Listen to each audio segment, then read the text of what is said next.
Centrifugal pumps are a dynamic pump that operate on the principle of centrifugal force. Centrifugal force is a force that tends to move objects away from the center in a system undergoing circular motion.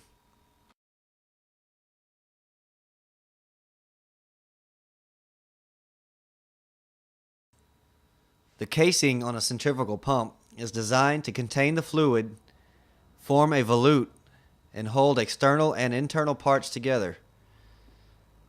Most are two pieces and bolted together with a gasket in between. A radial split casing is split perpendicular to the pump shaft, and an axial split casing is split parallel to the shaft. The volute is a gradually widening cavity inside the casing, which serves as a discharge for the pump.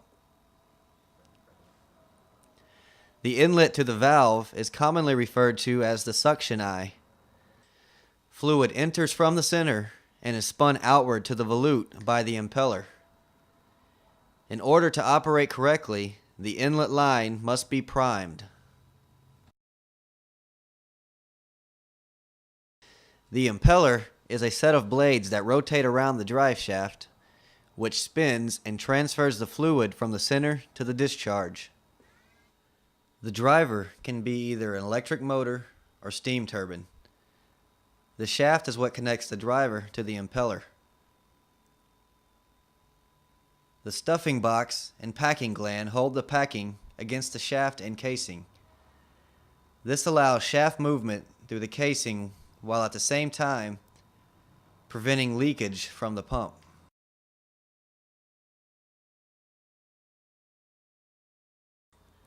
If a pump was said to be horizontal, it means that the shaft is horizontal to the ground. Horizontal seems to be the most common type in industry.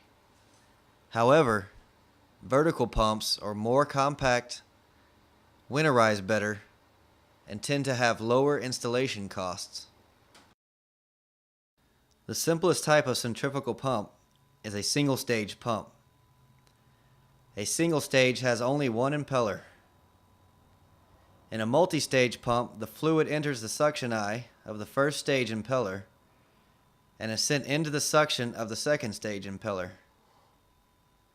The fluid flow and pressure will continue to increase at each stage until it reaches the discharge. Most centrifugal pumps have just a single inlet. Some applications require a higher volume of pumping.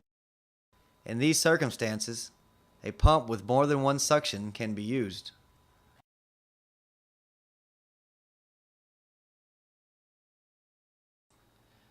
Impellers come in three basic designs. An open impeller has vanes that are only connected to the shaft. It is self-cleaning but has very little structural support. A semi-open impeller has the vanes connected horizontally to a plate on one side for more support. The vanes of a closed impeller are closed in between two plates for maximum support. This is the strongest, most common, and most efficient design, but it is limited to use with clear liquids only.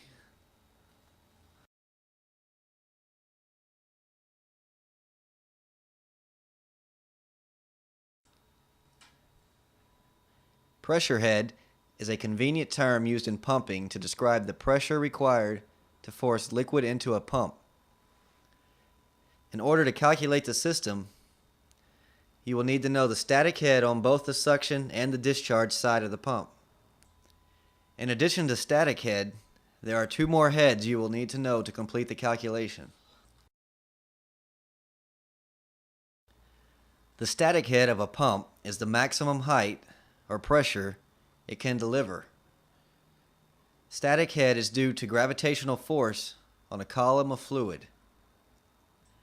The head caused by resistance in the piping, fittings, and valves is called friction head. Surface pressure head is caused by any pressure that might be acting on the liquid in the tanks, including atmospheric pressure. The total suction head consists of 3 separate heads. The total suction head equals suction static head plus suction surface pressure head minus suction friction head. The total discharge head is also made up of 3 separate heads.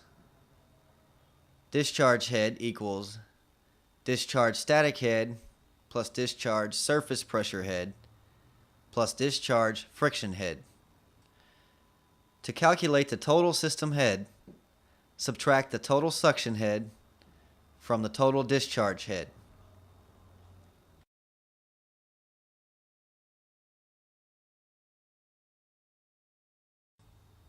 When cavities or air pockets form in the fluid being pumped, it is called cavitation. Cavitation occurs on the suction side of the pump. There are 5 basic causes for this: vaporization, air ingestion, internal recirculation, flow turbulence, and the vein passing syndrome. The effects of cavitation are: the cavities or bubbles will collapse when they pass into higher regions of pressure, causing noise, vibration, and damage to many of the components. You will also experience a loss in capacity. The pump can no longer build the same pressure, and the pump's efficiency drops. Rapid swings in the discharge pressure are one way to recognize cavitation. Another way to recognize cavitation is by sound. Cavitating pumps resemble the noise of steel ball bearings being introduced into the pump. A cavitating pump must be resolved quickly in order to avoid severe damage.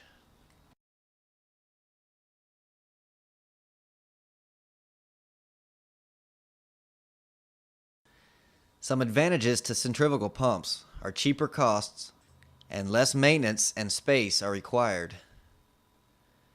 Another advantage is that they will work with a constant head pressure over a wide capacity range. The final advantage is the variety of drivers available to use.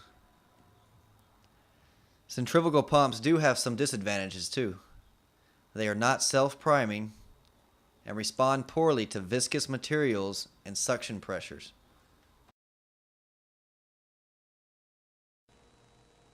Thank you for viewing this procedure. If you need to test or have any comments about any aspect of this procedure, please click the appropriate link below.